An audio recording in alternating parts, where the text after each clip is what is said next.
Куклы оживают не только в мультиках, но и в Чувашском театре. Реальная встреча с героями оставляет яркие и положительные эмоции. Правда, вход только в маске и для обладателей QR-кода. Ваши данные. Спасибо.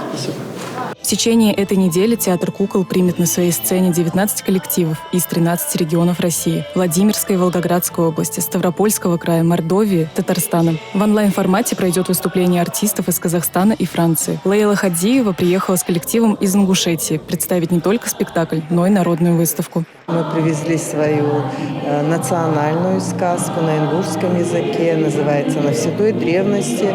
Хотим познакомить вашего зрителя с нашими историческими обычаями, традициями, историей зарождения вообще ингушской культуры. Зрителей порадуют самые разнообразные спектакли. Для самых маленьких – бэйби-театр. Для тех, кто постарше – спектакли военной тематики, национальный сюжет регионов-участников и постановки с использованием современных технологий. Отмечу, последнее направление в истории фестиваля – новинка.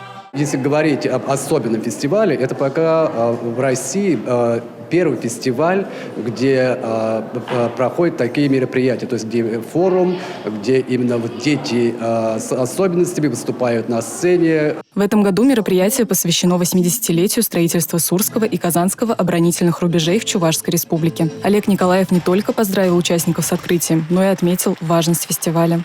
Это, конечно же, возможность обменяться опытом, пообщаться с коллегами и, конечно же, поделиться своими наработками. Мне кажется, за счет такого общения, взаимодействия как раз происходит движение. Движение вперед, движение к тому, чему мы хотим. А самое главное, это движение меняет нашу жизнь. Жизнь к лучшему.